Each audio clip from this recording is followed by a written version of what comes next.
Welcome to the March 25th meeting of the Nantucket Memorial Airport Commission. This meeting is being conducted entirely by Zoom and is being both audio, video recorded. Please be sure to speak through the chair. With that, we will move on to the agenda.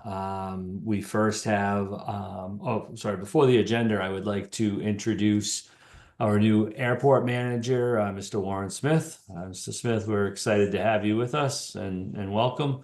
And if you have anything to add, you're welcome to. And if not, we'll carry on. I'm excited to be here. Thank you for giving me this opportunity. I know it seems odd, like I've been here for a month now, and that time as much as it feels like it's been just yesterday I started, it feels like an eternity trying to get everything, up to speed. So just like I said, really excited to be here, my family to be here with you guys, and to hopefully make a difference here in Nantucket. Thank you. Sure. Great. Thank you, Warren. Are there any questions or comments with the agenda as published? I'm seeing none. We'll consider that adopted by unanimous consent. I'm sorry, I'm going to go back and just all votes will be taken by roll call, and I'm just going to do a quick roll of the commission. Ms. Planzer, Here. Mr. Buscarin, Here. Mr. Marks, and Here. Chair. Thank you. Commissioner Topham is not with us tonight, for the record. Any comments on the draft minutes of January 14th, February 11th, March 11th, or March 17th? Hearing none, we'll consider those accepted by unanimous consent.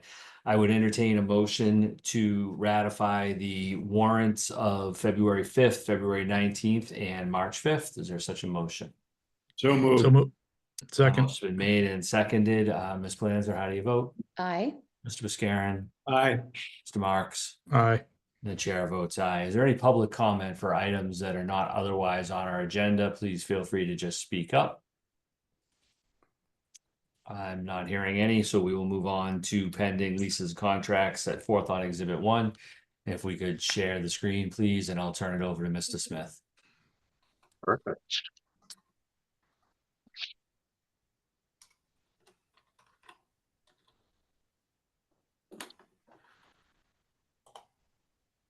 Lily, is this where I share this? No, I will share it. I was just Okay. on the email. No worries. Yep. No worries.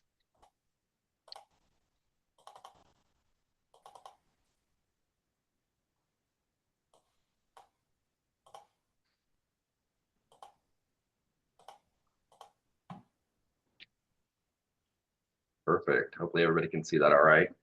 So yeah, we'll go right down the line. So JetBlue Airways is the first pending lease. We finally received their airline agreement just the other day. Really nothing to report there. Like I said, we finally got that one in place, and looking for your guys' approval on that. All right, the second one that we have is Gull Air.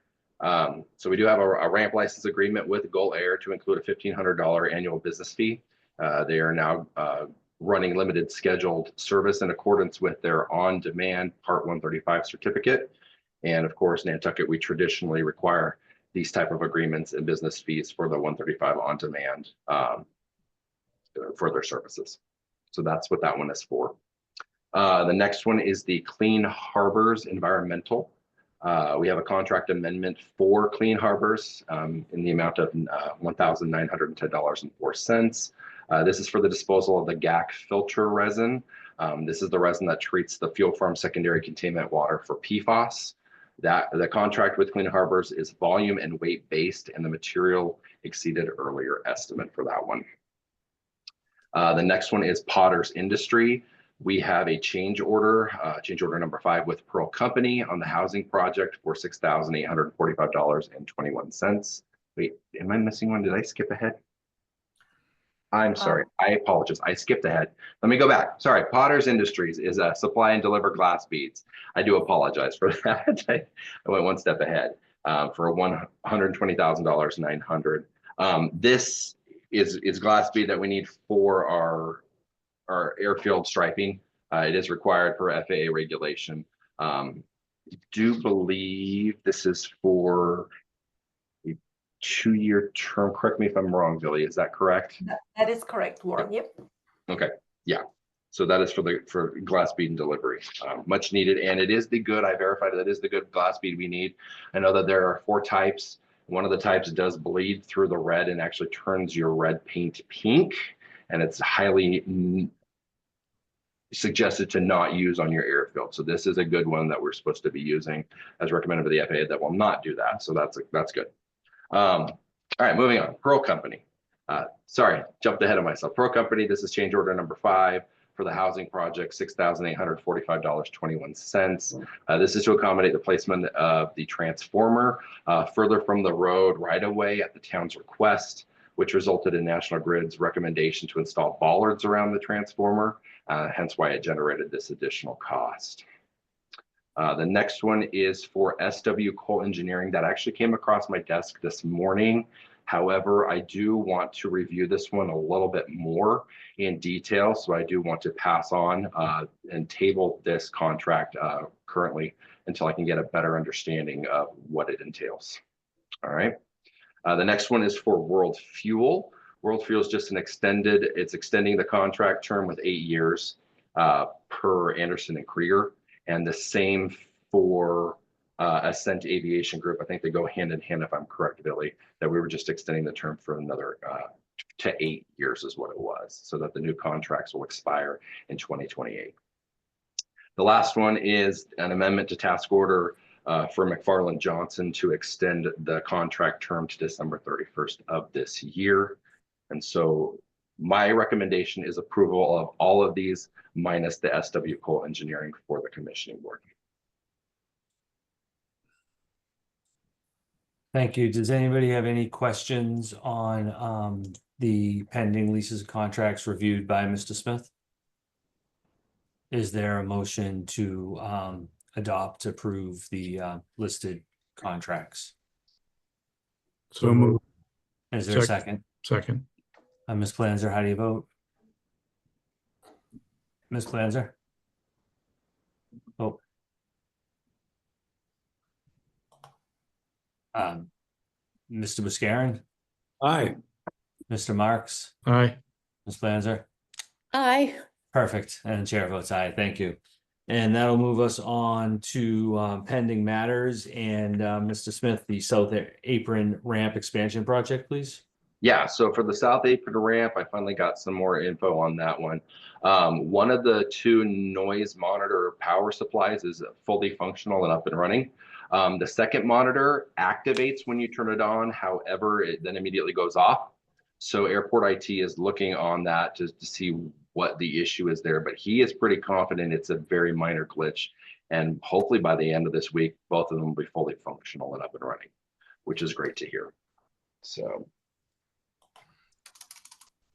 that's what I have for that one.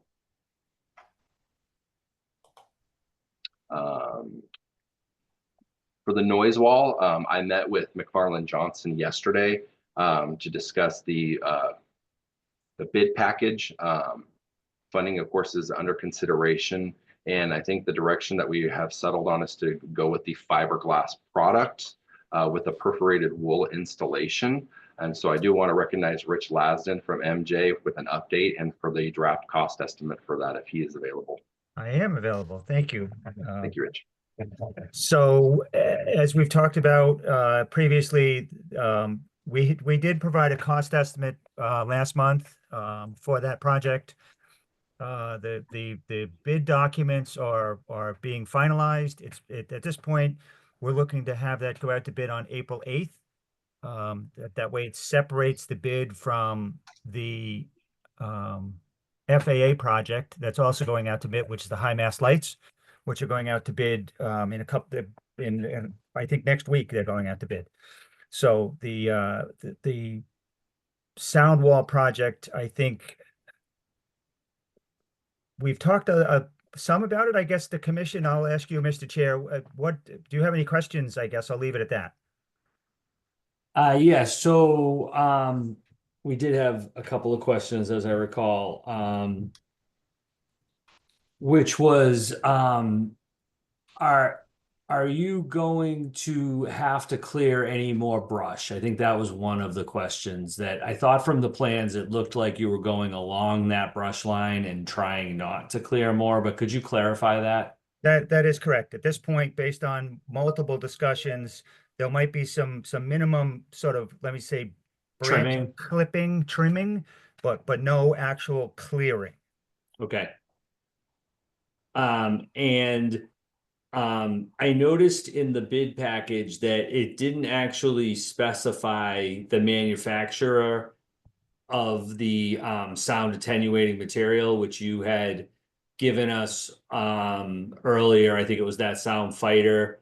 Is it that it's ultimately doesn't have, is it because the contractor could choose an equivalent different name brand, or will it in fact be that specific product? So, typically on public bids, you don't give a name. You have what's Right. called the basis of design, and we use them as a basis of design. Now, we could actually say, Acme or approved equal. We can say that this is not FAA funded. If it was FAA funded, we wouldn't even be able to say Acme or approved equal. But for you, since this is locally funded, we could actually say, give us Acme or approved equal. Or if you choose, we can say, I just get give us Acme.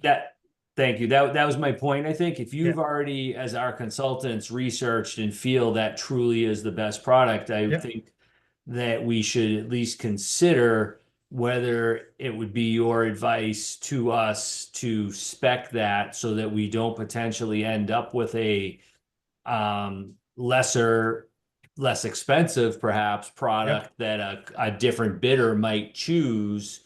Okay. And I mean, I know we'd have to then dive into that in a bid process, but if we wanted to streamline this Yeah.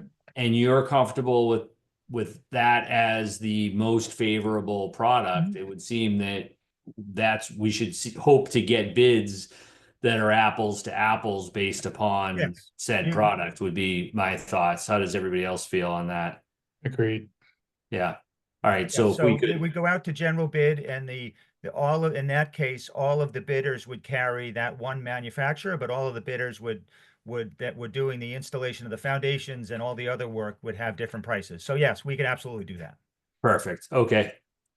And otherwise, so you're good then to, based on this, release that. Okay.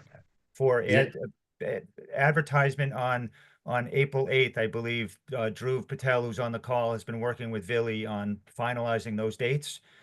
Typically, there's some coordination with downtown with Brian Turbot and his team, but we're ready to go for April 8th.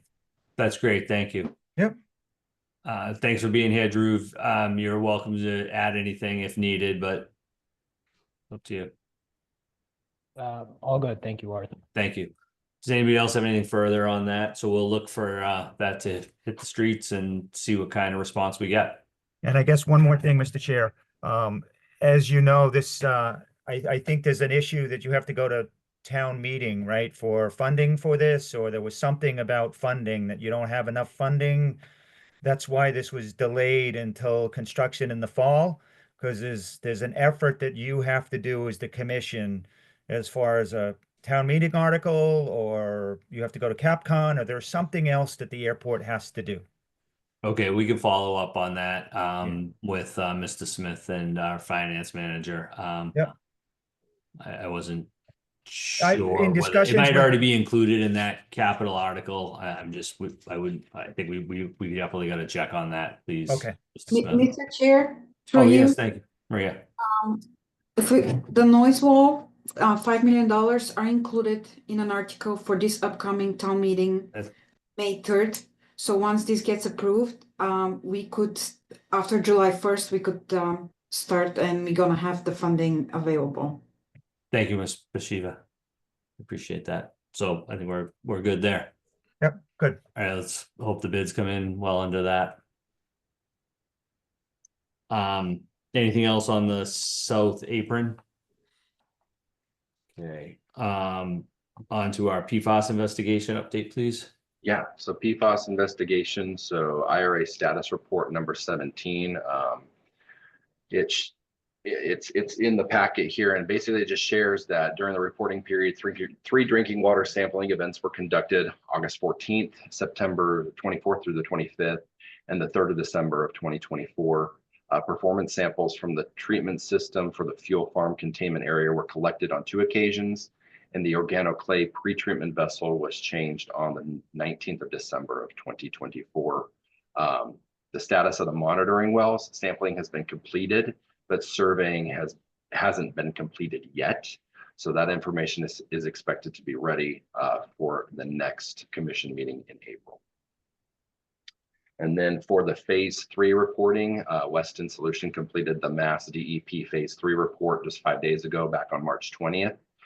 In response to feedback from the February commission meeting, in which Weston presented the draft, Weston made the following changes. The in situ containment barrier, they had originally included a barrier along the southern property line to treat groundwater flowing offsite into the MVR area. And after discussion, they dropped those and went with monitoring natural attenuation in that area. And then the geothermal well treatment, Weston had originally included costs to install new pumping wells further to the north and east, closer to the center of the runway 15 approach plume. But after discussion with the Airport Commission Board and also further evaluation of the existing wells relative to the plume, they went with the existing wells. So they would only replace the injection well with an infiltration system located east of the terminal with an exact location to be determined. I don't know if Weston is here at all to provide any updates. I don't think I saw them, but I could be wrong. And if so, I'd like, if they would like to provide any other updates, that'd be great. They're You're not not- on the call. yeah. I'm sorry, Billy, are they not on the call? They're not on the meeting. Oh, okay, thank you, thank you, okay. And I don't Right. see Cameron either. No, she unfortunately at the 11th hour let us know that she wouldn't be available for this meeting, so she provided me with her updates. Okay. Does anybody have any questions on that update? All right. Anything further on PFAS? Hearing none. Let's proceed, please, Mr. Smith. Yeah, so with the crew porters, I had the opportunity to go and do a site inspection a couple of weeks ago. Very impressive and very impressed with what's being built for the dormitories. I definitely like what I see. So I was very pleased to see the progress that's been going on there. Major items completed since the last meeting update. They completed sewer entry into the building and associated future.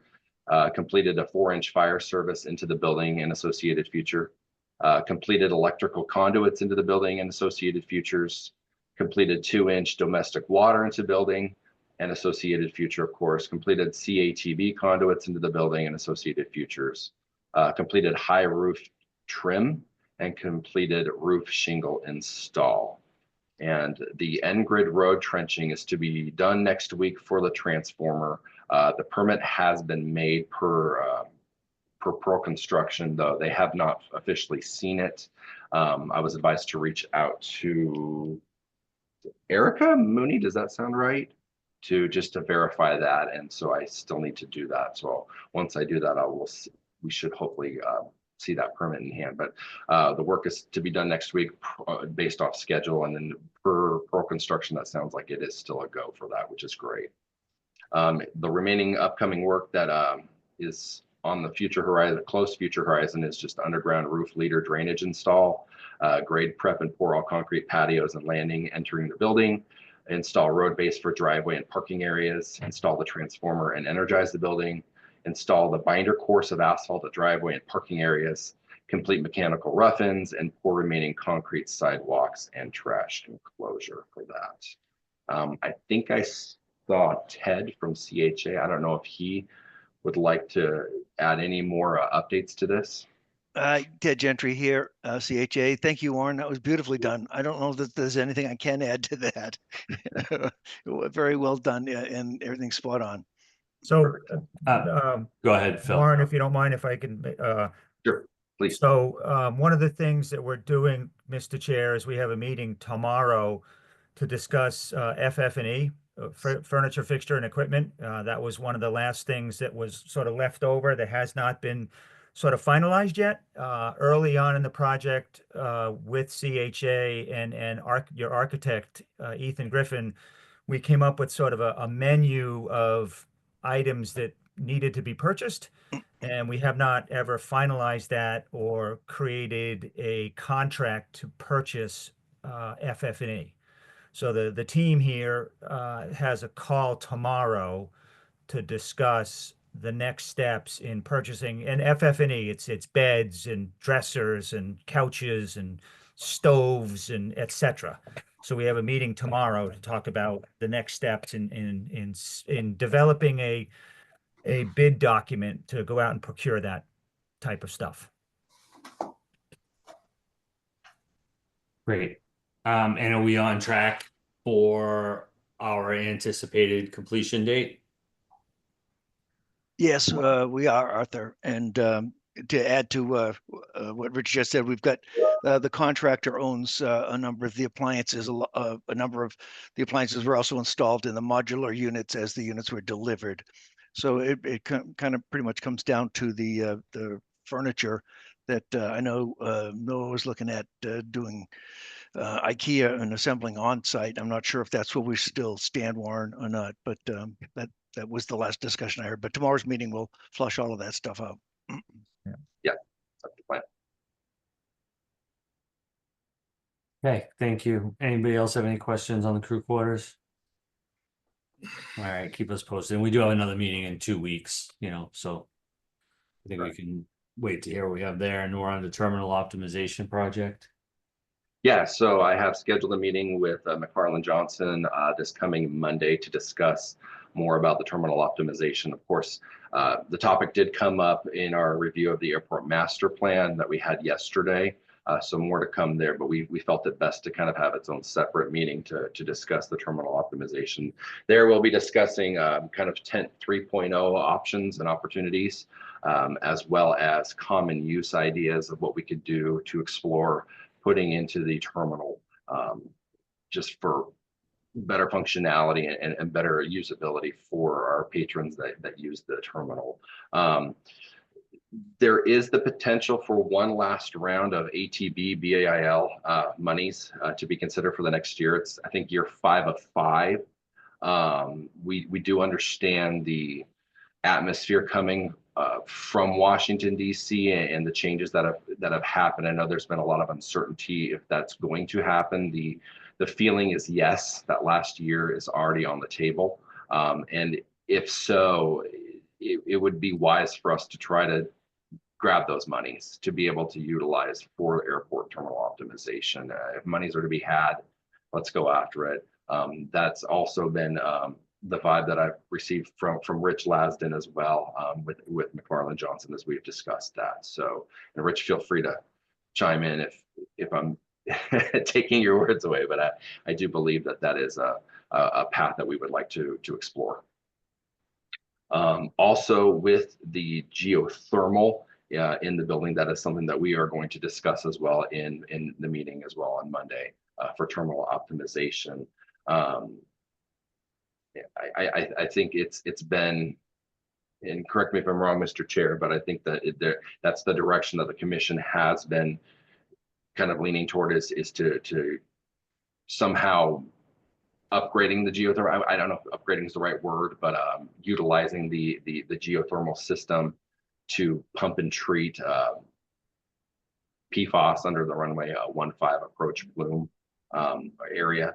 So correct me if I'm wrong, like I said, but I do believe that that is going to be some talks that we'd like to discuss in the meeting on Monday. Okay. We would just keep on evaluating that. Sure. Yep. And anybody else have any questions on the terminal optimization project right now? Yes, I just want everybody to know my position. After we get done building the crew quarters and after we get done building this wall, we're not going to have a lot of money to fix up the terminal.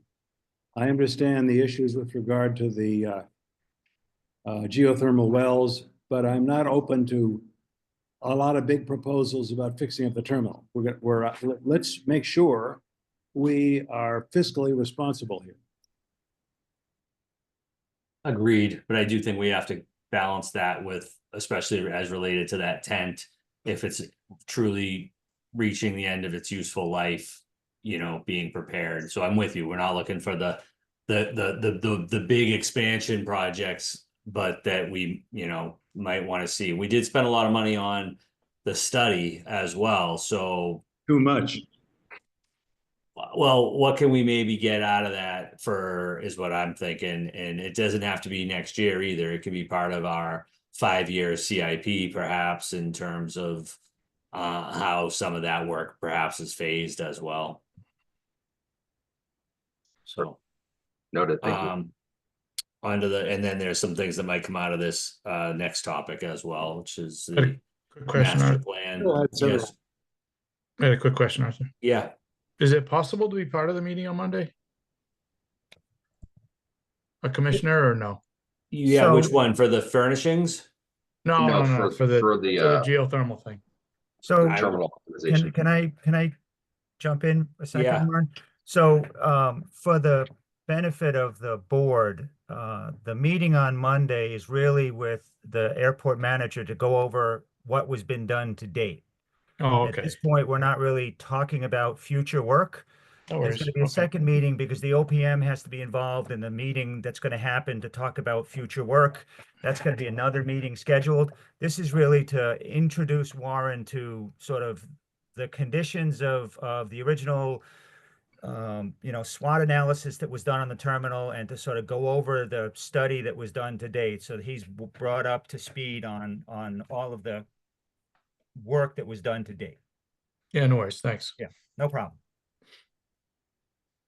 But yes, when we get to the next meeting, to answer your question, as long as we have no more than 2 commissioners, we can have a working meeting with no more than 2 commissioners.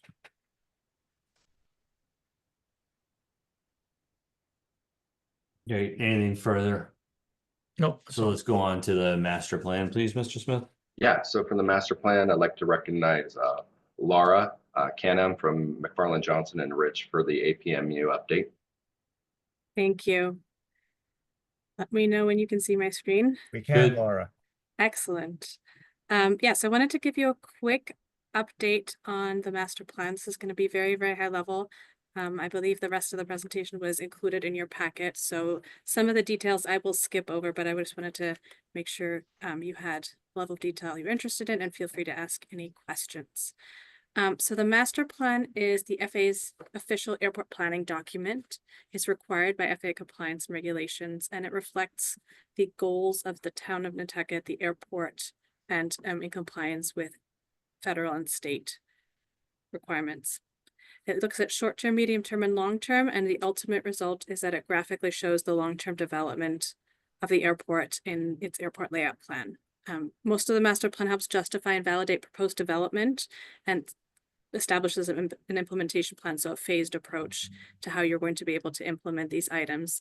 It's not a requirement to meet all those things at the same time. This is all need-based, so we want to make sure that we have everything on the airport layout plan to be able to get federal funding, because if it's not on the plan, it can't be built, but it doesn't need to be built within the timeframes shown. If it's need earlier or later, it is completely up to the need base.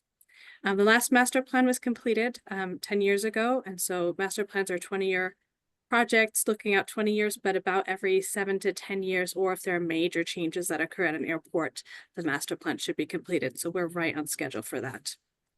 This master plan is also followed by the geometry study, which had a very, very focused review of airfield conditions and a resulting recommended alternative. So the master plan usually goes through a set sequence of processes. There's an advisory circular that follows through and identifies each of these sections. There are 2 points at which the FAA approval is required, which are the forecasts. Those have been approved by the FAA. And then the airport layout plan at the very end, the large sheet that shows the 20-year development. Throughout this process, there's public outreach. You may have already seen on the website, some of the chapters are up or attended a technical advisory or the public open house meeting late last year. There are some key issues that we're looking at that we're focusing in on. So the terminal building function, which you've heard a lot about already, and then also the runway 6 safety area, which is shown in that magenta color. on the south side. Additionally, electrification, creating a practical 20-year plan, engaging the public, and maintaining flexibility for the future. So the first step is identifying existing facilities and conditions, runways, taxiways, anything on airport property. And you'll see that the, if you want to, we can send out a link afterwards for all the chapters that are already published. So the inventory, the forecasts, which devise a realistic forecast for operations, enplanements, which are passengers departing, the airport trends that we're seeing both on the commercial and the general aviation side, and then identifying an existing and future design or critical aircraft. The forecasts, like I mentioned before, need to be approved by the FAA. They need to be within a certain set of parameters compared to its terminal area forecast, which looks at nationwide, what some of the trends are and how that impacts certain airports. And as you can see here, our enplanement and total operations forecast were within the parameters of the Federal Aviation Administration, and this has been approved. Similarly, while the critical aircraft itself is changing, each of these aircraft are still within the same group of each other. So the existing commercial aircraft is a D3, and it's going to, or C3, and it's going to continue to be a C3. So from an Embraer 190 to an Airbus A220. Similarly, the general aviation aircraft is a D3, and that one's going to stay that. Even though the aircraft itself changes as more aircraft come on the market, it's still within the same grouping of aircraft that have the same design standards. So no major changes anticipated on that front. Environmental overview. We want to identify things early to constraints to minimize or eliminate environmental impact wherever possible. For the FAA, these are all of the items that that get reviewed. I'm not going to go through all of them, just giving you high-level overview. So if you want more details, the chapter has sections for each one of these. Some sustainability initiatives and noise reduction efforts at the airport is already implemented. Obviously, the geothermal heating and cooling that we've been talking about, PFAS, waterline extension, ongoing monitoring. There was a noise compatibility program approved by the Federal Aviation Administration in 1898, and the airport's Good Neighbor Fly Friendly program. For the future sustainability initiatives and noise reduction, replacing the fire truck vehicles with the fluoride-free foam, considering sustainable aviation fuels such as the sustainable aviation jet fuel, unleaded aviation, so avgas fuel, and then also looking at electrification for both aircraft and vehicles. Next up, once we have what's existing, what we might need is the facility requirements, which identifies kind of the difference between the two, where there's some non-standard conditions that we need to look at for the alternatives. I'm looking at airspaces and comparing the forecast needs to what is currently there. So these are going to be a couple high-level items. Again, we mentioned the safety area. I'm not going to go through all of these, but I wanted to make sure that you had these available to look at in more detail. If you were at the public meeting, you saw these. If you were at the TAC meetings, you saw some of these, and they're also on our, I believe that chapter is up on the website. So on the terminal side, some pictures identifying the where passengers go when it gets very crowded. Similarly, some of the vehicle congestion on the curb front. And then looking on the general aviation side for hangars and apron space, you will see that some of these recommendations are in here. There's standard metrics that are used to calculate apron and hangar space areas. When you're seeing these, it doesn't necessarily mean all of that can and will be built. The forecasts are based on unconstrained numbers. And so ultimately what would be built, there are other options to not necessarily build all this. There are administrative controls and ramp management that can be put in place. That would obviously reduce the need for additional space. Optimizing existing space, making flowage go through, in this case, the airport administration FBO building, optimizing that space to better use certain areas where there's a higher need versus lower need to be able to readjust where that space gets used. So these are, again, recommendations, and we really only want to build them based on need. But we talked about a couple of these items like the F3 foam. Some items are maintenance related items. The air traffic control tower is pretty old, right? The roof on the aircraft rescue and firefighting building, and being able to house some of the new equipment. Next up, and this is where we're at in the master plan process, is determining a preferred long-term alternative. We compare any build alternatives to a no build alternative and see how it meets or doesn't meet the standards that we've identified, the forecast, and then also from what we hear from the public, what we hear from users on the airport, from the airport itself, on the input plays into this. So I'm going to show you the first step of this, but this is where we're at. So we have not determined a preferred alternative for the master plan yet. The critical question at the very beginning was the safety area we talked about. It's one of the key issues. So the FAA requires that for safety area reviews, there are a whole list of alternatives that need to be looked at to be able to address safety area questions. And so we went through each one of those. And as you can see, most of them were eliminated either early on and got narrowed down to 2. They shift the runway and relocate a runway. Excuse me. And ultimately through multiple meetings with the FAA, with MassDOT, with the airport, the tower, it got narrowed down to shift the runway 624 along its current center line. Now that cost that you see there is just for the runway shift itself. It doesn't include any other recommendations that will come out of the preferred alternative. So the next step in this process is we'll have the second public workshop open house. This public outreach, right, as part of this. We mentioned that goes throughout 2 public workshops throughout this. One has already been completed. The project website is up for any chapters that are completed. And then there's an email address that's specifically for this project that anybody who has any comments can submit those and we can document, have frequently asked questions site. So the next steps are to confirm the preferred alternative, create the financial implementation plan. And at that point, you'll see me again and you'll have seen all of the chapters and it'll be your turn for approval. And any questions throughout, feel free to ask today, email me, or at that time as well. Once it's been approved, we'll have the second public open house. Once that's been completed and we received all public comments, the airport layout plan will be submitted to the Federal Aviation for approval. And once the approval is in place, the final report will be published. Thank you very much. Thank you, Ms. Canham. Does anybody have any questions, comments on the master plan? Just Phil? no, not at this time. I said, Oh. thanks. So I guess some of the questions that I had were for our next step for the public open house.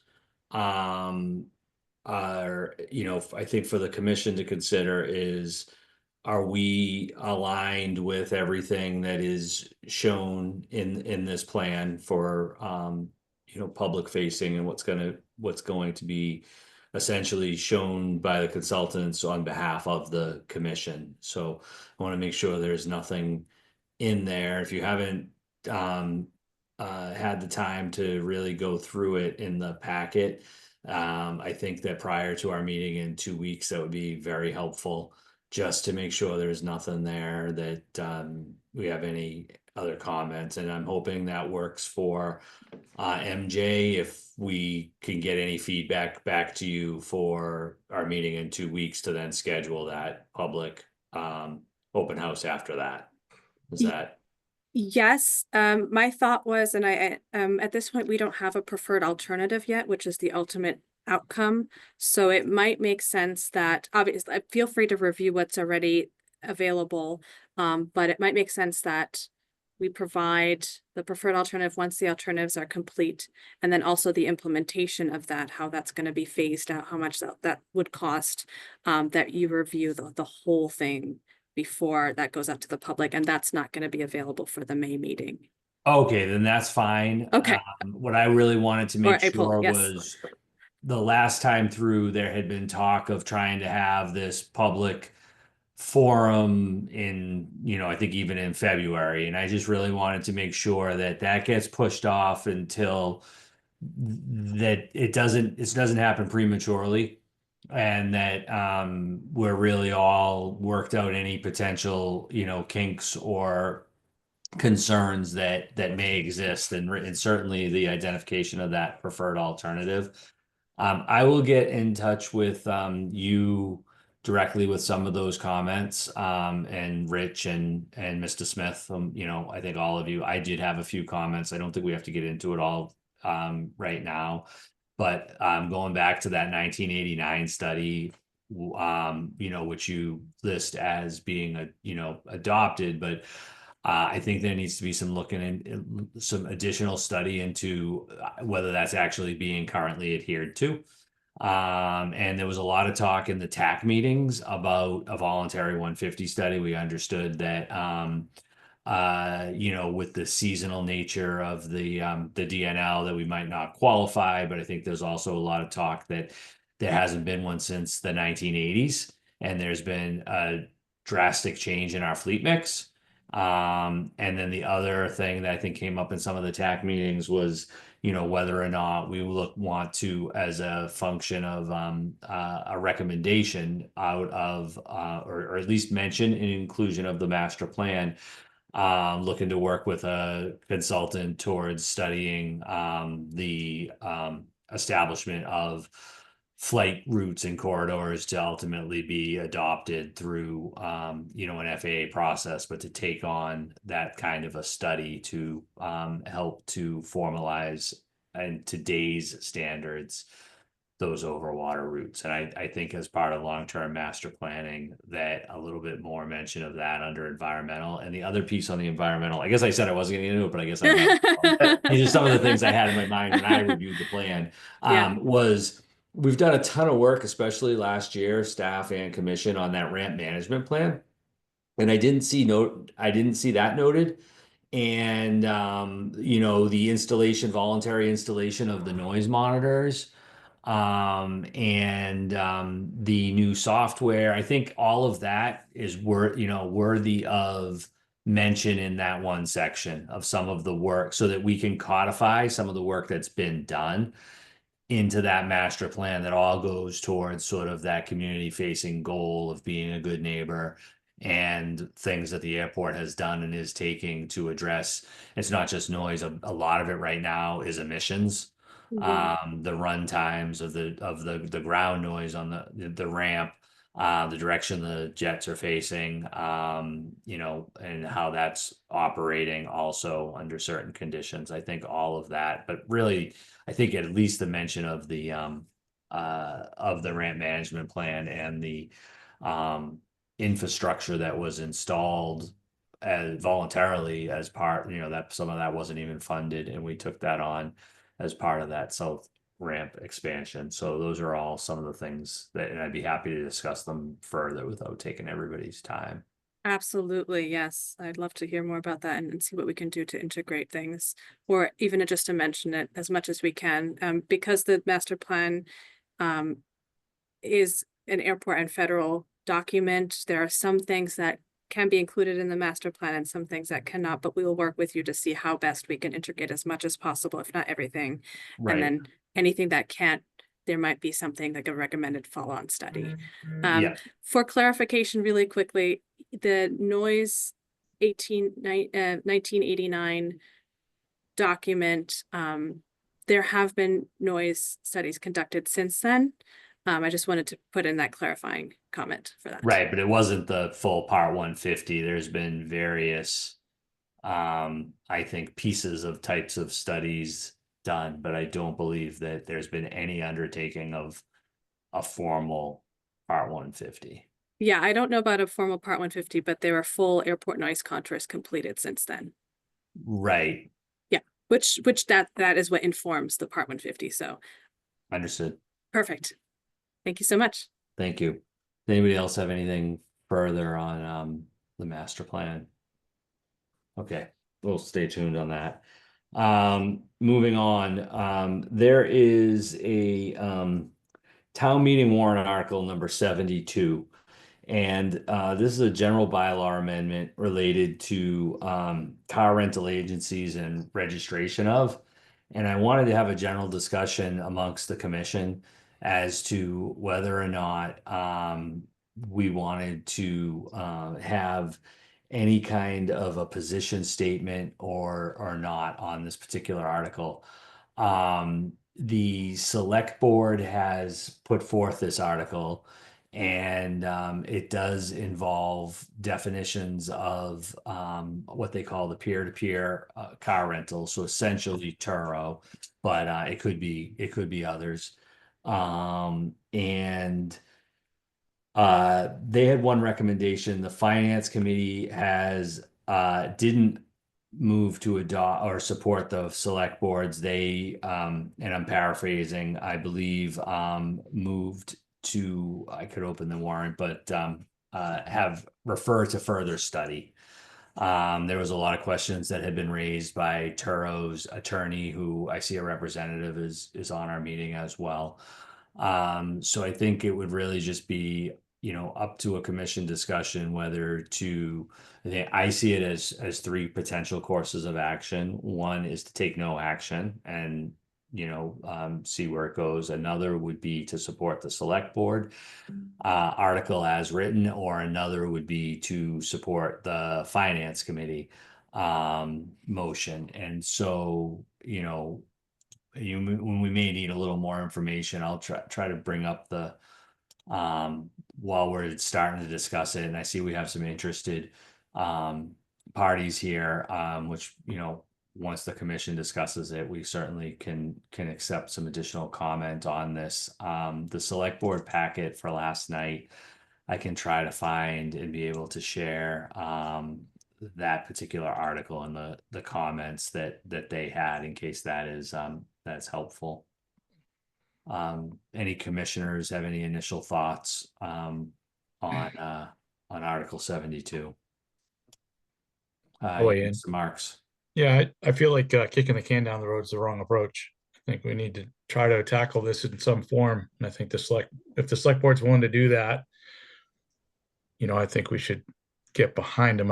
I'll be honest with you, I haven't read the whole thing, so I can't really speak to the specifics of it. But like we've all said, we have all these people that have paid a lot of money to rent cars out there from on our property, and these guys come in and just kind of end run all that, and I don't think that's fair to them. And I think we, should support the selectmen if they're actually trying to do something about correcting some of that.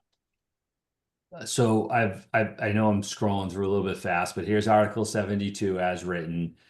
And to just go through it quickly, the shaded language is the addition to this is to modify so-called chapter 58, which is the so-called car rental, and this is the existing cap that you may be aware of. And so the shaded language is what's proposed to be added, and this is essentially would add to the definition that any individual renting a motor vehicle via motor vehicle sharing or peer-to-peer sharing business or platform essentially would make it the same as a rental agency. And then they would establish a registration system and certificate. And then right now there is a current, the so-called cap for rental cars on the island is 700, and then this would allow up to 100 more at the discretion of the select board. And there's also been a lot of talk over the last couple of years of some of the medallion holders haven't been used every year, and to so-called claw back the unused ones. I believe that's part of what this is looking to incorporate. And so how the select board would go about under this article determining who gets the 100 or the 700, whether it's some kind of lottery. Again, it's all, I believe, at the discretion of the select board. From the airport's perspective, what I believe this would do is allow the airport to then enter into a contract with the with whatever platform a motor, like let's just use the Turo as an example, in order to then recognize fees and they, whatever terms of a contract, that sort of a business license that we would come to an agreement with them, where the airport gets a cost sharing or a fee, if you would, for on some basis to be determined as part of that agreement.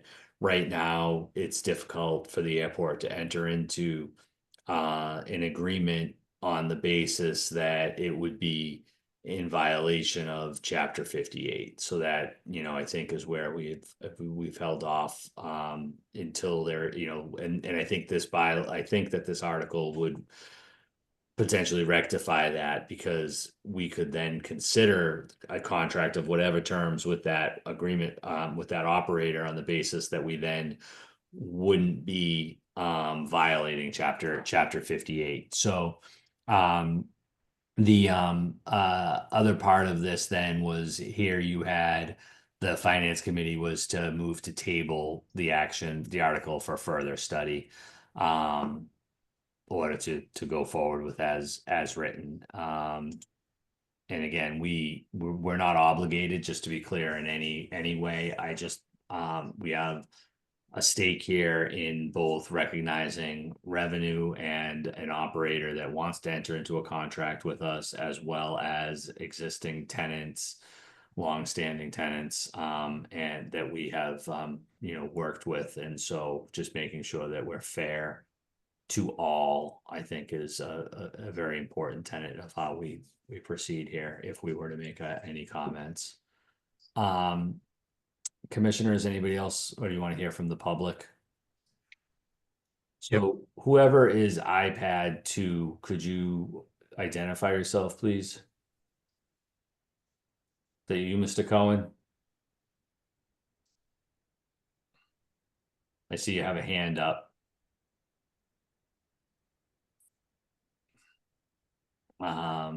Does anybody else wish to? All right, it's Stephen. Okay. Okay, so if I could speak very briefly on this. I represent Turo and its local residents that are Turo users. And I think the problem that we ran into, and if anybody watched the select board hearings, their problem with their article originally, and I think they knew it, was that they understand that Turo is a lot different than an auto rental company, but they don't really know how, or they can or want to regulate this kind of system. They want to do something about it, but they really just didn't during the couple of weeks going to town meeting warrant have the chance to do that. And the idea of the warrant article was that, well, maybe if we just clarify the legal question of whether or not this is even a car rental or not, maybe that's a way to get started. And I think what the FinCom came across was they did not think that that was a great way to get started, because you're putting these cars into car rentals, but you really don't have any way to regulate them or talk about the issues that are needed. And since there's highly likely going to be a special town meeting in the fall, that I think that was clear to them that they wanted the select board to go back and come up with some rules and figure out what they really wanted to do about this. And in the interim, and then they could do something more comprehensive, instead of going to town meeting twice about the same issue. That was my impression of the FinCom meetings.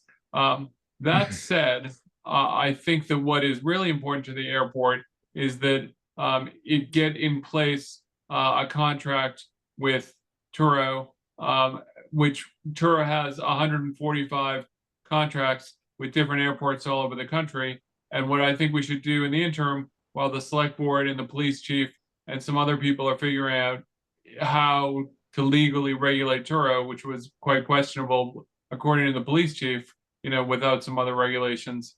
What we could do in the interim is sit down with the airport manager or airport council, or however you guys want to do it, and negotiate a contract that talks about the process you want to see in place and talks about the fees that you want to see in place. And we think that would have two huge benefits. First of all, the airport would be generating revenue that it's not currently generating. And the second thing is the rules that would be put in place would be enforced by Turo. So if there was any concern about an operator not following them, they would just get dropped from the platform, which is something that Turo has done in other jurisdictions and would be, under obligation and happy to do here if someone wasn't a good user. So what I would suggest to the Airport Commission respectfully is that you support the FinCom motion, and then we also negotiate that contract and get it in place, but not sign it. Obviously, we can't enter into it because I agree with Art that the airport doesn't want to be entering into a contract where there's a legal question about under Chapter 58. But if we could have that contract in place, I think it would make things really go well when we can get something together for the fall town meeting, and then just have this all solved all at once, where the airport knows what's happening, and the police chief knows what's happening, and the select board knows what's happening, and we can put together a comprehensive system. So that's my request and my suggestion. Thank you. Thank you, Mr. Cohen. And further for the minutes and for the public to be clear, that was Attorney Stephen Cohen. Yeah, thank you. Anybody else have any thoughts? And I don't think we have to take action on this tonight either. You know, there's another, we have a meeting in 2 weeks, and there's another you know, month or more until town meeting. So there's also the ability to for the commission to sort of take the comments under advisement, and we can carry this forward for our agenda in 2 weeks to give everybody a little bit of time. You know, we haven't discussed this collectively either, and I'm a little bit torn on it myself in terms of whether, you know, I know not to kick the can, but for Mr. Marks, but I wonder if perhaps it might be best to let it play out at town meeting, you know, and see whether basically the will of the voters tends to go towards the finance committee or the select board. I think the airport, under either outcome, would then have its potential avenue. So that's my initial thoughts, but we you know, we can see what everyone else thinks on it. Yeah, go ahead, Phil. You're muted. I think that I didn't realize Turo's ready to would be willing to sit down and talk to us about this and negotiate, like, you know, a contract in this manner. And I feel like I would recant my original thoughts on this. I think that it makes sense if they're willing to sit down and help resolve the problem and set up a set of rules that are, you know, amenable to both sides. With us, it's a good way to kind of flesh out a lot of the issues and see what's going on. I mean, maybe even assist the town with the results of that. And having said, don't kick it down the road. If they're willing to come and help with that, then that wouldn't be doing that. It would actually be trying to resolve the problem in a more effective way. So only to say I would be in support of Mr. Cohen's suggestion. And now that I've been able to hear him.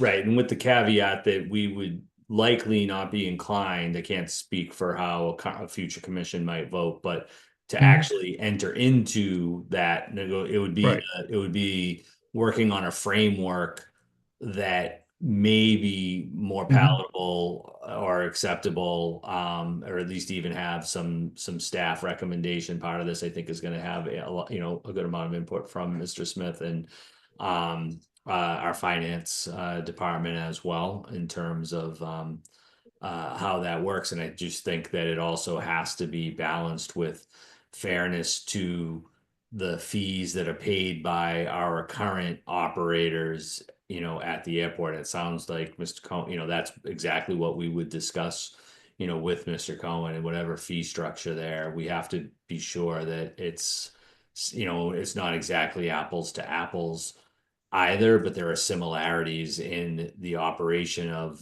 and the use of the airport infrastructure for which we would be establishing a fee. And I think that's the important thing for the airport to look at. And I think some of the other concerns associated with the peer-to-peer are probably better suited to the select board and town meeting than perhaps the airport. So why don't we carry this over? Mr. Cohen, thank you. I see is your hand still up, or did you put it up again? No, if you could put it down for me, I'm just using this voice control. That's okay. I don't know that I can do that, but I won't recognize it. It's fine. All right, 9. Okay, thank you. Does anybody else have any further on this? All right, why don't we, and then maybe we'll have the whole commission as well at the next meeting. if we're gonna take any kind of a town meeting, position, I really would like the entire commission to weigh in on that and not just three of us. Thank you. With that, we'll move on to finance, Mr. Smith. Perfect, yeah, so for finance, parts A and B for both the final financial statement audit for FY 24, as well as the final passenger facility charge audit for FY 24. Those occurred, everything was good, per the previous airport management, because those audits occurred prior to my tenure. And they are in the packet for you, for any questions that you might have. And then I'd like to ask my office manager or my business manager, Maria Bashiva, if she wanted to provide an update on any of those, anything else to add to those, as well as the annual town meeting airport budget transfers. Thank you. Thank you, Mr. Chair. Again, as Warren mentioned, the first two finance items are just for your information and your review. They were both finalized by Roselia and Clark, and the PFC audit has been submitted to the FAA as required. There is no need of any action from your side. If there are any further questions, I can answer, or I can defer to our auditors. Any questions, anyone?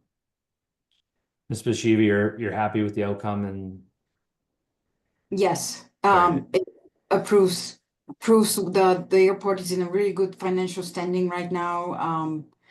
And our capital assets have increased significantly because of our South Apron project. But other than that, there wasn't anything else that really popped up and just made a point for me. well done. Thank you. The third, I'm sorry, Mr. Chair. No, Yes. please proceed. Yeah, the third item, the finance item, it's really to go over all the financial articles we have in the current annual town meeting. And I apologize, those weren't included for you in the February meeting. Most of them, they weren't ready. And the deadline to submit them to finance was March 1st, so they weren't really ready to be presented to you during the February commission meeting. I'm just gonna share my screen, and if you have any questions as I go, just please let me know. The first article is included. 19. That is included in the annual town warrant is the Article 2, which is for the unpaid bills. We received 3 bills for a total of $1,504.21. Those were received after July 15th. So we need an annual town meeting approval to be able to pay those. Any questions on Article 2? No. Okay, I'm gonna move forward to the next article, which is the big one. Article 3, which is the prior year articles. Just for your information, towards the end of fiscal year, I look at balances of our capital articles and recommend budget transfers necessary to cover any current deficits or potential deficits. By Massachusetts law, we can't end the fiscal year in a deficit unless we know that we will receive funding before September 30th. We can use retained earnings or reappropriate funds from previous projects that have been completed. And also for your information, our retained earnings were certified the last week of February, and the amount was $10,241,839, which is about $1 million more than the prior year. Article 3 was approved by the Finance Committee on March 10th, includes different transfers for other enterprises and general fund. But on your screen, you see our transfers. They were in the motion of the Finance Committee, and they will go in print in the warrant that we should receive by middle of April in the mail. The effective date of the transfers will be town meeting's date. And prior to putting my recommendations together, I met with our consultants, MJ, to confirm status and funding for some of the projects. I also had Mr. Carback review and approve all of those transfers. And I checked balances with the town's finance director and assistant finance director. The first transfer I'm recommending is from retained earnings into our regional groundwater investigation project. It's for the amount of $132,584.55. This is to fully fund this article since there are about 12 homes more that need connections, and we're going to spend the full $8.5 million of this article. The next transfer is from retained earnings into the ARF truck article. It's for $80,732.08. This is to cover some equipment that it's not eligible for reimbursement by FAA or MassDOT. Next transfer is from retained earnings into the gate hard stand article from 2023 is for $252,385.34. This is to cover the deficit in this article after we pay off our ban that it's due in June. We currently have $1.1 million ban for this article.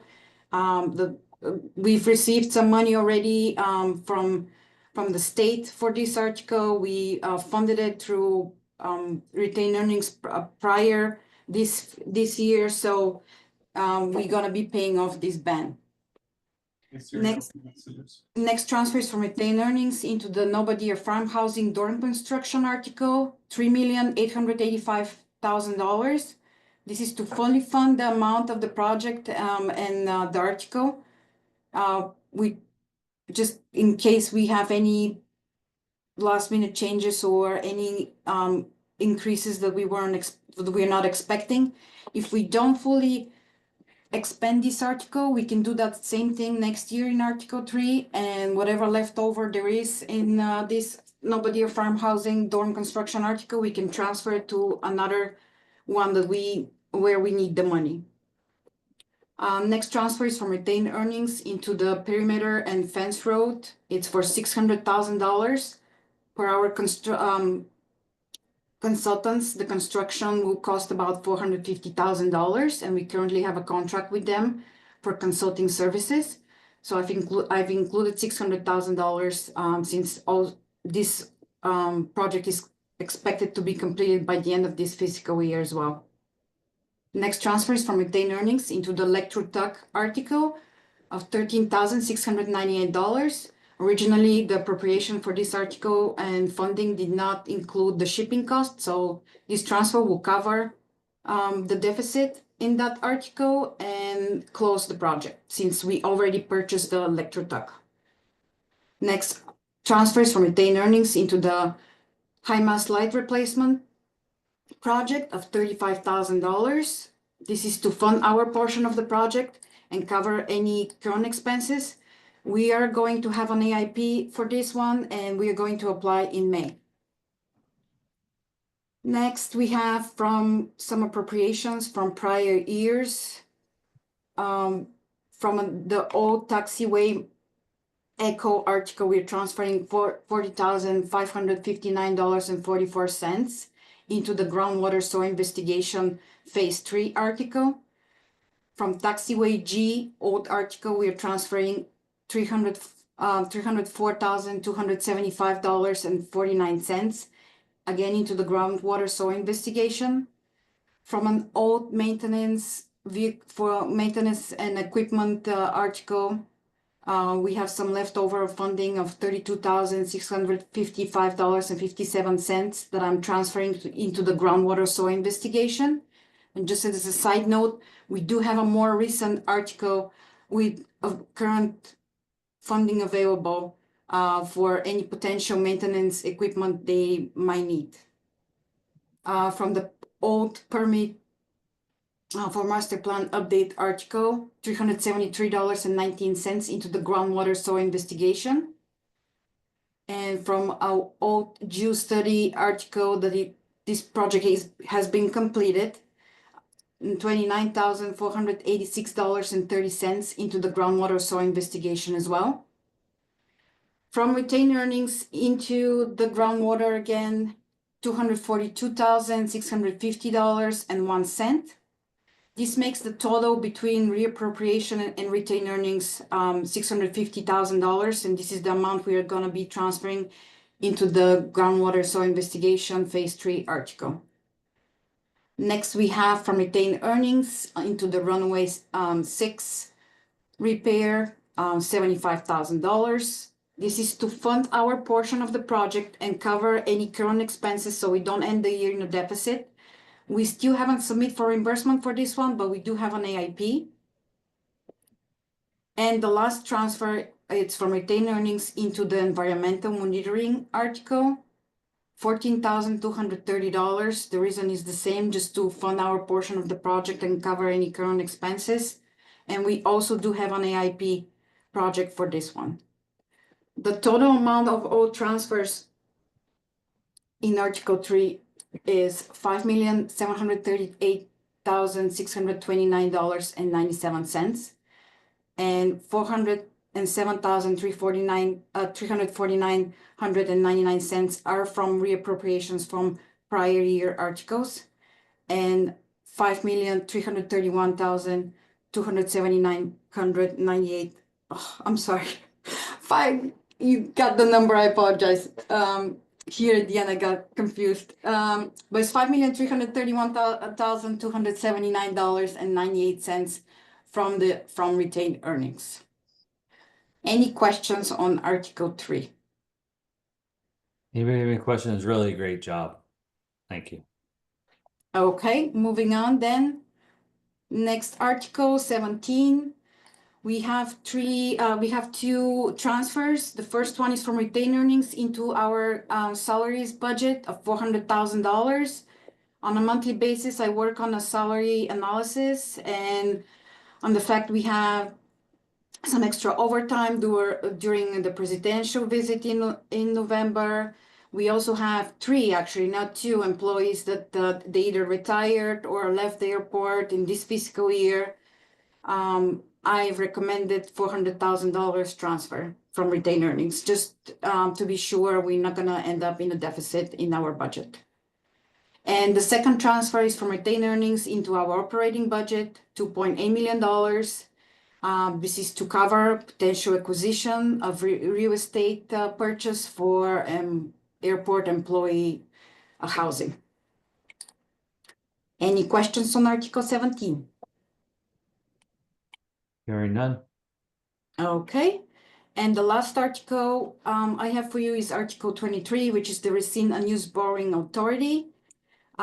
This article was approved by the Finance Committee on March 10th as well. Includes rescissions of $15,068,000 of unused borrowing for 12 different articles. Most of those articles were funded by retained earnings or grants, and we do not need to borrow for them. This article does not increase or decrease the total appropriation for those articles.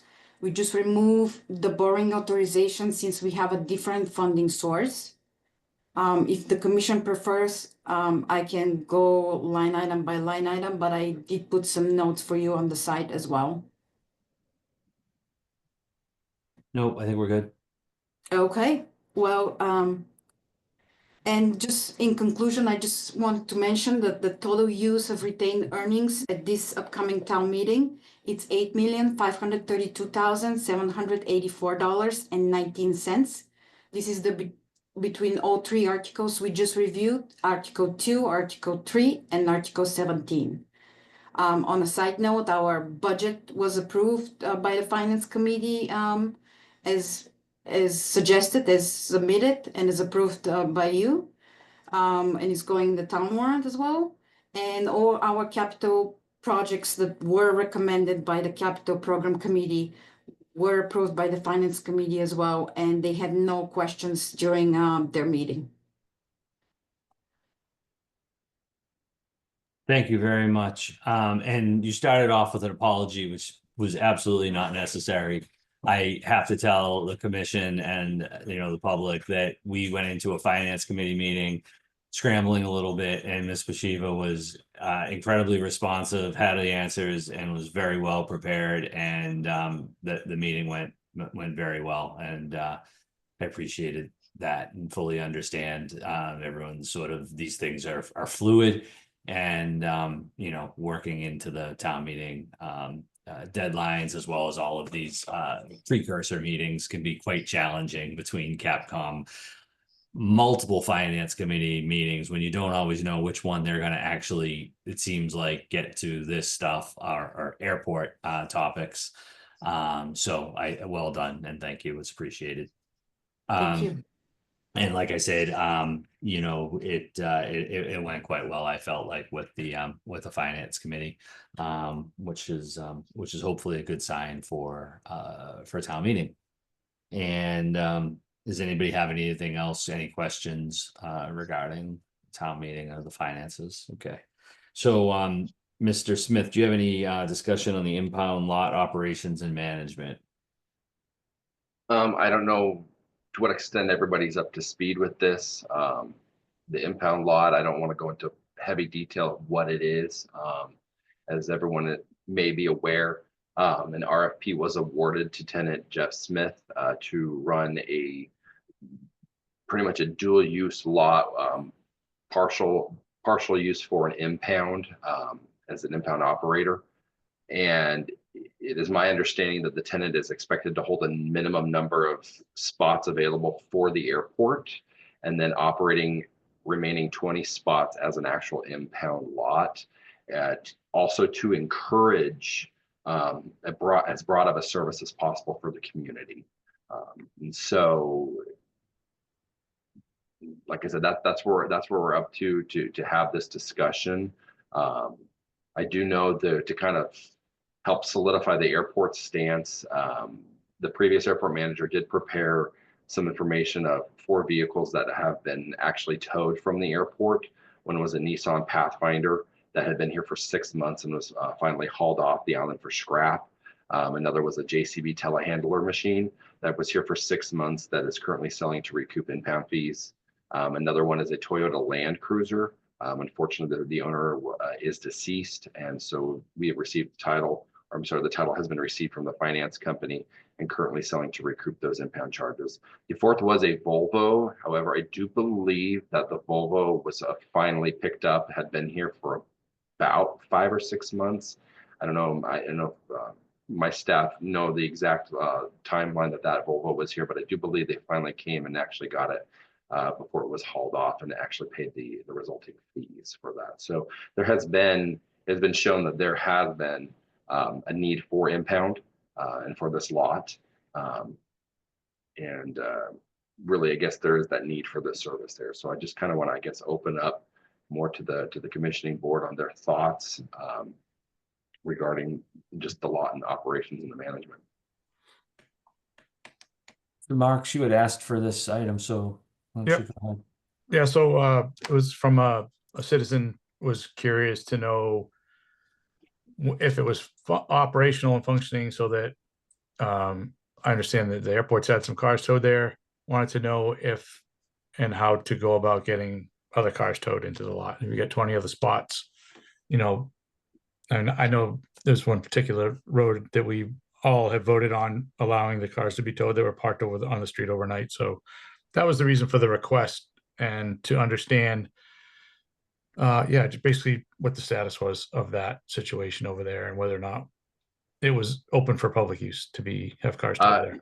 Yeah, not quite. I actually went over, did a site visit. I do believe that there has been some, it's been limited due to just tenant construction delays up to this point.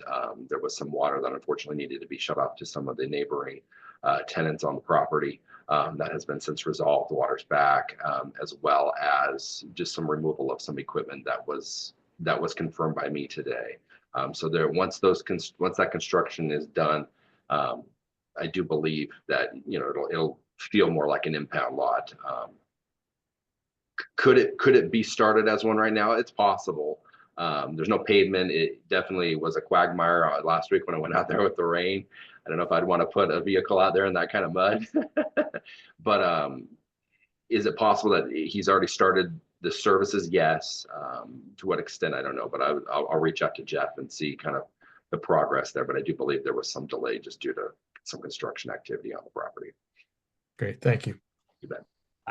And I would say, you know, my understanding is this might be a little bit gray in terms of what his obligation under the leases for other vehicles besides the 5 from the airport.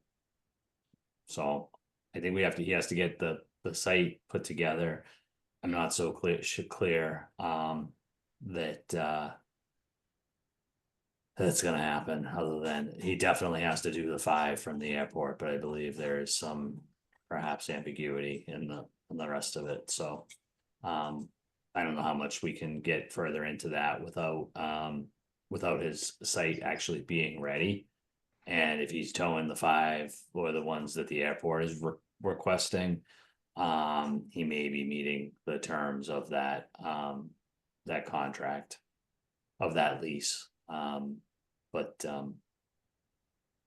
anyway, that's my understanding of it right now. And we have a current RFP on the street for the adjacent lot that may impact, depending on the responses to that proposal. That may end up being an impound lot or some expansion or somebody else. We don't know what exactly is gonna happen there. So I think we have to stay tuned for just a little bit longer. He's actively putting it together, but at least the airport's getting the ones that we need to get moved out of there. But it would be ideal if it really was serving that public function and service that I think the commission had intended and hoped for, that may not actually come out of that, but I don't know. Anybody else, anything on the impound lot? We have on the agenda approval a National Grid license agreement to serve the Nerder lease off of Bunker Road. Mr. Smith, you have anything you want to add to that, or if we just put it to a vote? Put it to a vote. I mean, Does anybody have any questions? This is to provide, I think, three-phase power to that north end of the SRE building where the Nerder leases are. I believe it's to power their new electrified buses. Is there a motion to approve the National Grid license? So moved. Is there a second? Second, Motion been made and seconded. Ms. Planzer, how do you vote? aye. Mr. Marks? Aye. And the chair votes aye. I think we lost Mr. Buskaren. And manager's report, Mr. Smith. Yeah, so for my manager's report, we'll go right down the list. Looking at the AIP projects, status updates. Of course, with the master plan, I have met with McFarland Johnson just yesterday to review that. We had a great presentation by Ms. Canham earlier. And so just need to, I let them know I want to at least get a week to review the alternatives and before I proceed to give them my ultimate decision on that. And hopefully have that feedback to them by next week. In regards to the geometry project, the DBE plan update is a component of this project. And for FY24, the DBE calculation increased from 3.58 to 3.97%. This was sent to the FAA and I just received approval from them today on that, which is great to see. And then the 2025 through 2027 year DBE plan and goal is in progress with our consultants. In reference to the ARF truck, we have received the ARF truck and we are targeting activation upon completion of a successful output test of the foam. There's been some minor adjustments of how we're going to proceed on that. And so that is still up in the air, but I have been working with Preston and the operations team on how to best move forward to get that output test done. That is a requirement per the FAA advisory circular that was put out back on December 31st of last year. So once that's completed, the truck can go into full activation for the airport. For the next two, for continued environmental monitoring and PFAS mitigation, I do not have any updates for those. Same with the MEPA, MEPA, and NEPA. There was no update as those were moved to 2026. For the ramp lighting project, the scope was approved. 95% design was completed. And we met with the FAA today to receive their feedback. And we were told that the bid for that will be going out next week on April 1st for that project. The next one is the runway 624 center line. The pre-construction meeting occurred on the 14th. There is a 1-week closure that will be required for the work to be completed. The FAA did inform us that they heavily recommend the 30-day curing before phase 2 begins. By so doing, that puts the project 2 days into JetBlue's start date for services this coming May as the season ramps up. So we are currently working with Victor Brandon to see if there could be potential early opening of the batch plant, if that's possible. And if so, that would shift the schedule earlier for us, and it would not coincide with JetBlue's startup. So just awaiting word from Victor Brandon on that. I think they had some questions when it came to an electrician. I don't know, I can defer that to Preston. If he's on, he might have a better understanding of that. I don't know, Preston, do you have an update? Sorry, I'm muted. As far as the start date, yeah, the asphalt plant received a bit of an upgrade this winter.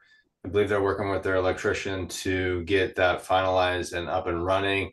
So fingers crossed that we can start this a few days early, because that will definitely help us on the other end with phase 2 and the start of JetBlue, which is May 15th. If that doesn't work, then we may have to juggle around the JetBlue schedule to ensure that they can launch that aircraft with an open runway, and just kind of groove around that schedule. So then the absolute worst case scenario, I think, is if we can't get the grooving done this spring, we might be able to issue a NOTAM for a non-standard condition and possibly do it this fall, but we're not really hoping to do that. Thank you for that background. Thank you, Preston. All right, so Mr. that's Smith? for the AIP. Go ahead. Yeah. No, it's back to you. Okay, yeah, so that's for the AIP projects. The updates for the non-AIP projects, the hangar development. We reviewed the lease with the Hagedorn staff, and we're in the process of revising. Construction is proceeding accordingly, and good quality work so far, and coordination of fence and security. And I had an opportunity to walk over there with Preston and finally get a little bit more familiarization on that development project. For fence relocation on the South Shore, we're still working through siting issues with the FAA. The FAA is reviewing the airport responses to our 7460, and per Colleen, who is the FAA, correct me, what is she? She's kind of our regional Planner. engineer. She's our Planner. Thank you. Planner, Thank you. yes. She has claimed that she should have an answer for us by the end of the week this week. So we're hoping to get that here by Friday. As I've gone down there, the shore definitely continues to encroach on that fence. I think Preston and I kind of guesstimated about 2 feet is what's left between the shore falling into the ocean and the fence. So it definitely is getting close. So yeah, hopefully the FAA can give us their answers and we can proceed forward with the good fix for this fence, because it's much needed. For the refueling wall repair, I signed the notice to proceed for that project. That begins next week, March 31st. Preston has done a great job. He reached out to the fire chief to inform Nantucket Fire Department of the work that's going to be done. There will be no welding or wet saw work, as it is around a fuel farm, to avoid any sparking and any major catastrophe. And then of course the suppression will stay on during the project. So I just want to give a good shout out to Preston and just making sure safety is paramount for this project and to get this done. So thank you. We're excited to finally see this one moving forward next week. In terms of the electric aircraft charging stations, the ALP was signed by the FAA. We're just now waiting on the vendor to schedule and perform the installation. I do believe there was a hiccup in terms of funding on their end, and so it is kind of put on pause for that. But the ALP was signed by the FAA, which is a big step for this project. The ARF transition plan we'll actually discuss down below in the IFB section, but tenant alteration plans, we approved a TAA for Jeff Smith. We kind of already talked about that one in terms of the impound lot, and that work has since been completed. Also, we provided fire watch during the regular hours when that water was off, and NFD provided for non-business hours. So I do want to give a shout out to NFD and the airport staff for providing that while that water was off, and grateful for their hard work of what they did. We did receive an alteration plan from the airport gas company to put an enclosure on their outdoor seating area just for better weathering. I went ahead and improved that one. I think that's a good idea. I guess it rains in Nantucket since I've been here, so I can testify that's a good thing. And then, of course, the TSA revised their tenant alteration to move the TDZ, and that they needed to cut some concrete for the power supply instead of just dropping it down from the ceiling. And I do believe that work was completed last week. That was approved and completed. So I think it's going to be able to, I don't know if Rob's on, but I think it helps to move their podiums forward a little bit closer to the entrance of the screening area.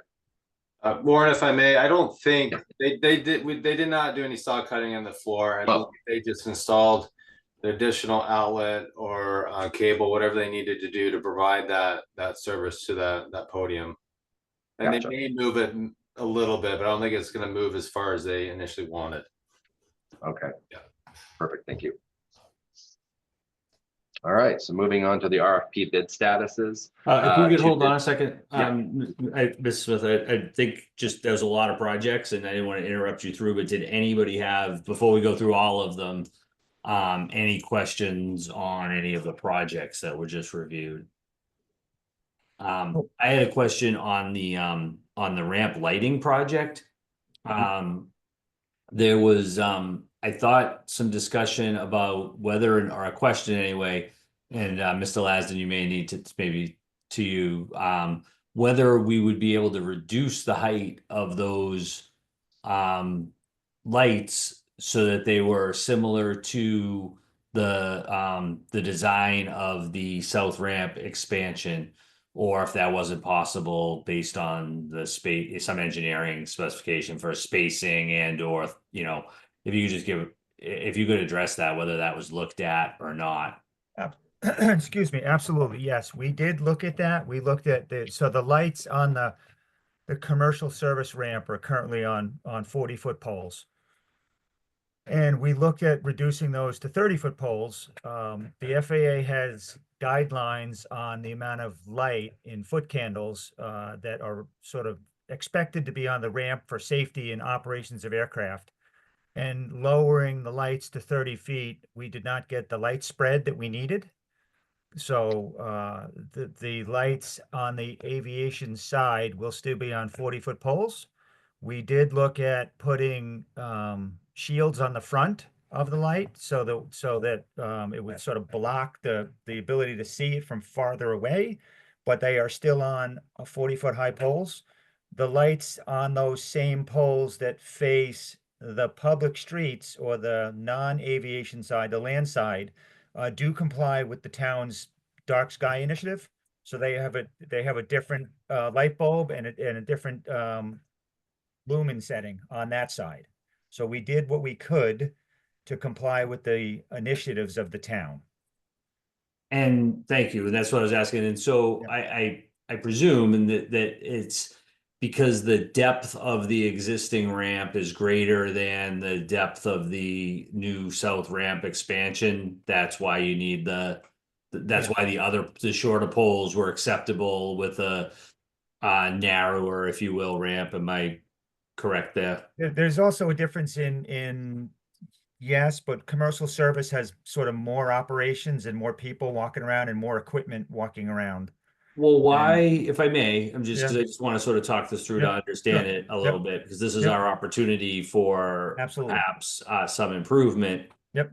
From a community perspective. Yep. Why is that portion of the ramp being considered commercial service? You're talking about the south apron and not the north apron, No, correct? I'm talking about the commercial service apron being where your commercial service airlines park. Those are where the 40-foot high poles were. On the south ramp. Preston, you seem like you might have something you want to say. I believe they're all the same height. We're replacing basically what is currently there as far as the height goes. Right. But we're looking at then LEDs and shields and angling them differently, and then they will going to have the interface is going to be a lot more customizable as far as dimming them and or turning them off and grouping them together for areas that are not used compared to what's being used. But I believe all the proposed ones, and if Drew's still on, I think they're all still the same height. I believe at 40 feet, except for the landside ones, which are 30 feet. And so, and I appreciate that. And I think these are all great improvements, and maybe nothing's going to change out of this, but it seems to me that, up near the FBO where you have the 40-foot poles, that's where your commercial service is, and that going along the road, that portion of the ramp, I mean, is that really considered where it's essentially parking? Is that, on a private GA side, does that really need to meet commercial standards? And if all of those are the ones that are closest to the residential neighborhood, and both, there would be perhaps, I think, a significant cost savings to go with the shorter pole. Could we still achieve the same objective of lighting the ramp and staggering? So we keep the 40-footers, up near the FBO, and then that row that goes down along the ramp. I guess I'm having a hard time understanding why that would be viewed any differently than the south ramp apron expansion area. Excuse me. Okay, let us go back and we'll get you an answer through Warren. Yeah, and it could Take a look be, back. that it's just that one row. I understand up by the FBO, and that's like you said, the need for the luggage kind of walking around. But when you're at that other end, at that one row, if we could reduce those to match the other part, I think that would be a pretty big benefit and save some money. Okay, we will definitely look at that and get back to you through Warren. Appreciate it. Thank you. RFP, did anybody else have anything else on any projects? So back to the RFP bid status, please. Sure, yeah. So we did receive 2 bids for RF transition services, and we are actually in the process of reviewing those now. More to come with those. And then the RFP for 33 Bunker is out on the streets, and we did extend the RFP to, I want to say April 1st. Am I right to say that, Billy? Till next week. Is it Wednesday? It's Wednesday, yes. April 3rd. 3rd. Okay, thank you. Sorry. So April 3rd, that's been extended to, as we had greater interest from a lot more parties on that for that bid. And so we were able to extend that to accommodate as many people as possible. So yeah, we're expecting a good high volume of interest. And then the flat top building that's just right out here outside my office, we decided to go with an RFP due to, again, high volume of interest for that property. And we do have a discussion with that with my senior staff tomorrow, scheduled for tomorrow. Any questions on the RFP bids? Warren or Mr. Chair, can I step in real quick for Of course, please. So Warren is correct. We received 2 bids for the foam transition. We had a bit of a hiccup. We had a conversation with Weston Solution as far as what our approach was for the foam testing for the output-based test that we're required to do after the foam transition. And we thought we were in a good place where we're going to utilize the fuel farm containment area. We were going to use some large metal plates to put up and some tarps to keep everything contained as much as possible. These trucks are shooting 750 gallons a minute at 250 PSI. So it's hard to keep everything contained, but it could be doable. And then we were going to dilute that as much as possible and run it through our GAC system. And that is not going to be feasible. We cannot do that. And so we got to step back and take another look at our approach for foam testing. So we went and we rejected both of those bids. And we're going to focus on, with Weston Solutions, on procuring a holding tank, because once we spray this foam water mixture into that containment area, we got to pump it out almost immediately into a separate frac tank. And then from there, we're going to do some testing on it and determine what the best disposal method is going to be. So we need to get, first off, my initial thought was, okay, we'll reject both of those bids. Let's focus on getting this plan in place so we can get our brand new fire truck in service. Number one, and then number two, when that is accomplished, we'll re-entertain and refine the IFB for the foam transition of the other two trucks.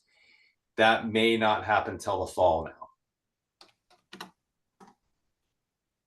Helpful. It's Thank a you. huge learning curve for us and the entire aviation industry at this point. Right. Understood. Thank you. Yep. Mr. Smith. All right, so moving on to, if no other questions for those, we'll move on to the operations update. Ground frequency was changed temporarily. It is back to 132.5. We're good there. That was from the tower. I think they were having issues with the original frequency. Remind me, Preston, was that ground or was that tower? Oh, it was ground. I'm sorry, it was ground. That's right. Yeah. Ground frequency, they found some sort of an interference, and I believe they took care of it. Yeah. So we're good there. Fence repair on Monahanset. According to Noah's note, he had attended a magistrate hearing to make a claim against the parties involved in the 11/21 incident, but that hearing was rescheduled. So it's just a matter of seeing when that will be rescheduled and to attend that. PCI inspections. The PCI inspection was completed, but not populated yet to Mass DOT Aeronautics website. We do want to express gratitude for DOT for performing this service. And once we get those numbers, we'd love to share that with everyone. Fuel reservations update. No update since the last one. I do have a meeting with my airport staff, my senior staff on this on Monday to discuss fuel reservation operations, as I know I'm coming into this, and I know it is a big operation, and I would like to get myself fully up to speed, especially with the summer season coming upon us, to help me have a way better understanding, because I hear it's quite a ride. Excited for it, but it'll be good. So more to come. I'll have a better update on in our next meeting. The 1533 reels or runway edge indicator lights project, the FAA is going to undertake some rare plant permitting and coordinating with ACK. Preston, we had a meeting on this, did we not?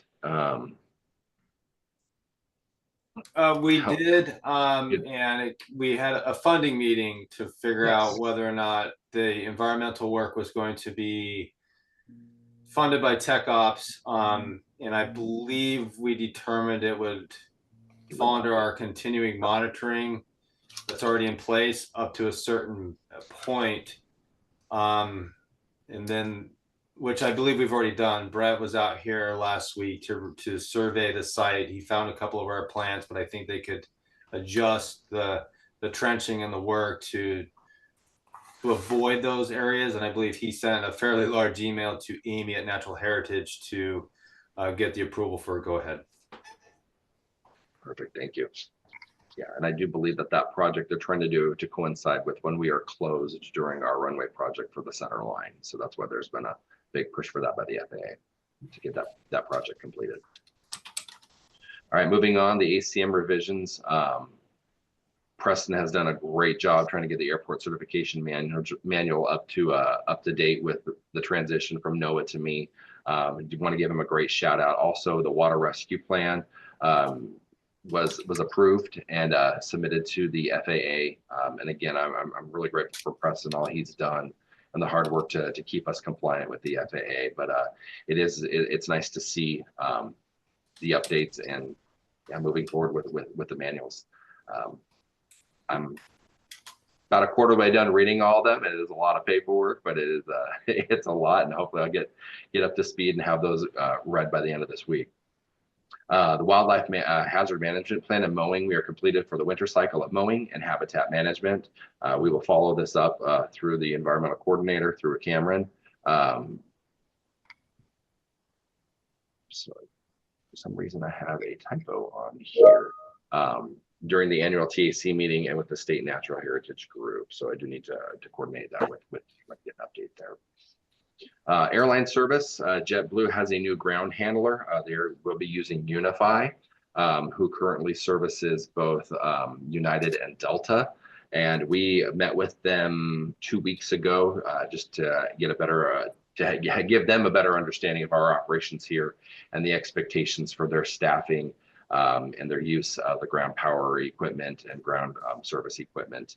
I do believe that they will be conducting interviews this week to begin the hiring process for their ground operations personnel. There has been some good numbers from what I've been told of people who are interested in those positions. I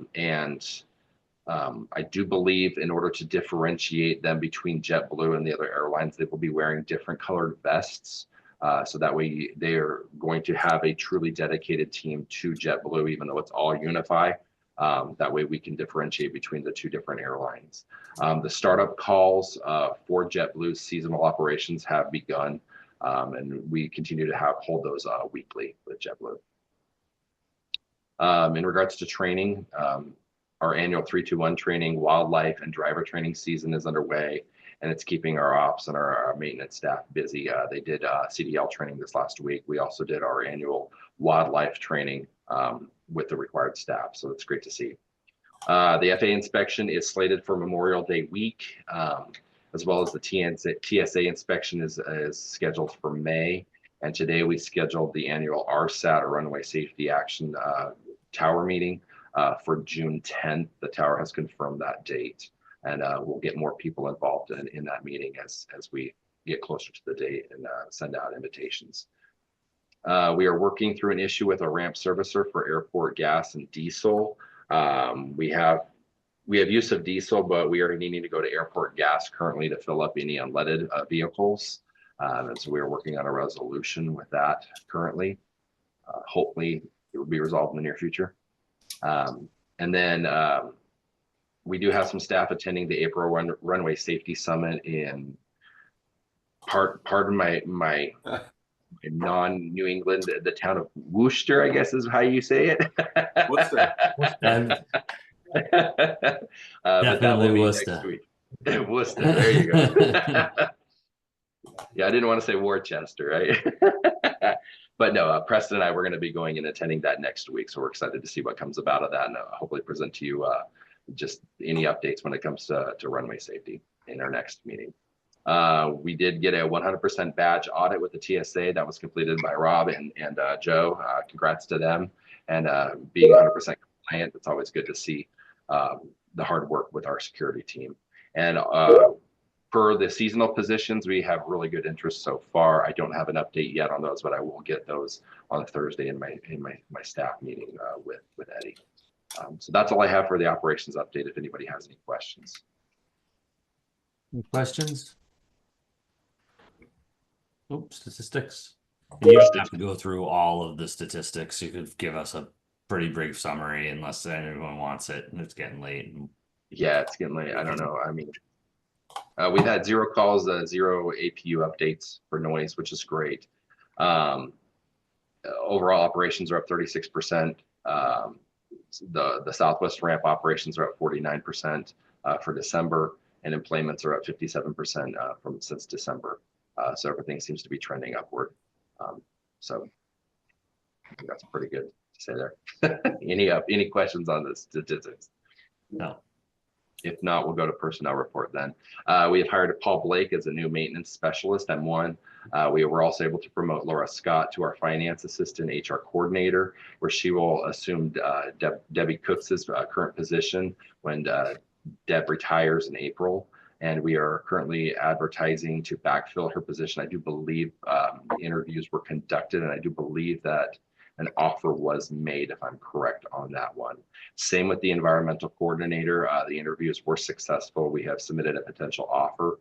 Right now, it's kind of, we're trying to negotiate some potential remote work while we're waiting for the housing to be completed this coming summer. In basically with the promise of having them relocate once that is available for them to the island of Nantucket, or if they secure their own housing, we expect them to be here on site to work. And that's all I have for personnel report. If anybody has any questions. Nope. Keep us posted on that environmental coordinator position, please. Will do. You bet. Thank you. Commissioners' comments or items not on the agenda or future agenda items? Not seeing any public comment. Not seeing any. With that, I would entertain a motion to adjourn.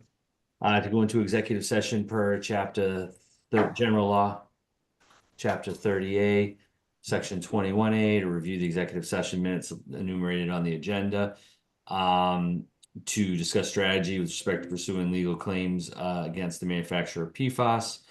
To discuss strategy with respect to potential litigation regarding Turo. To discuss strategy with respect to pending litigation regarding N929 VC luggage cart claim, and to consider potential acquisition of property for airport manager or staff residents, all of which an open meeting may have a detrimental effect on the negotiating position of the airport commission, as the chair so declares, not to return to open session. Is there such a motion? So So moved. moved. Second. Motion been made and seconded. Ms. Planzer, Aye.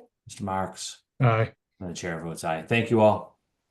Can we stop the recording, please?